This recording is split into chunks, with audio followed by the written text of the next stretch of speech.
కబుల్టులో breaking update చూద్దాం. వచ్చే ఎన్నికల్లో తప్పకుండా పోటీ చేస్తారని ప్రకటించారు మంత్రి రోజా. రాబోయే ఎన్నికల్లో రోజాకు టికెట్ రాదని కొంతమంది సురకానందంతో చేస్తున్న ప్రచారం మాత్రమేనని తేల్చి చెప్పారు. గడప గడపకు మొదలుకొని అన్ని ప్రభుత్వ కార్యక్రమాల్లో ముందు వరుసలో తానే ఉంటానని వెల్లడించారు. ఎన్నికల్లో తప్పకుండా పోటీ చేస్తారని ప్రకటించారు రోజా. చంద్రబాబు, పవన్ కళ్యాణ్కే సీట్లు లేకుండా 2 నియోజకవర్గాల్లో సర్వే చేయించుకుంటున్నారని చురకలంటించారు. తాను జగనన్న సైనికురాలని, ఆయన మాటే తనకు శిరోధార్యమని తెలిపారు రోజా.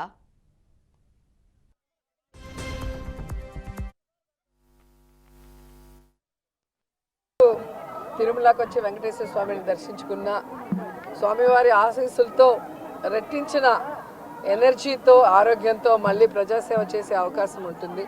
సో మన రాష్ట్రం బాగుండాలి, జగనన్న మళ్ళీ ముఖ్యమంత్రి అవ్వాలి, ఈ రాష్ట్ర ప్రజల సమస్యలన్నీ దూరమై అందరూ కూడా సంతోషంగా ఉండాలి, అందులో మేము ఉండాలని మనస్ఫూర్తిగా కోరుకుంటున్నాం. మేమందరం కూడా జగనన్న పార్టీ పెట్టక ముందు నుంచి ఉన్నాం.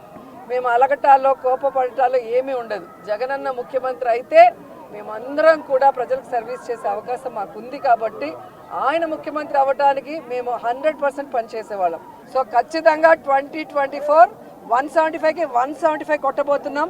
మేమందరం కూడా గెలవబోతున్నాం. ఎవరైతే సునకానందం పొందాలనుకుంటున్నారో రోజాకి సీటు లేదు అని ఒక స్టోరీ లేసి, అది మీకు కొన్ని రోజులకి మాత్రమే సునకానందం. మా కార్యకర్తలకో నాయకులకో ఎవరికి కూడా బాధ లేదు, ఎందుకంటే వాళ్ళకి నిజం తెలుసు నాకు సీటు ఉందని.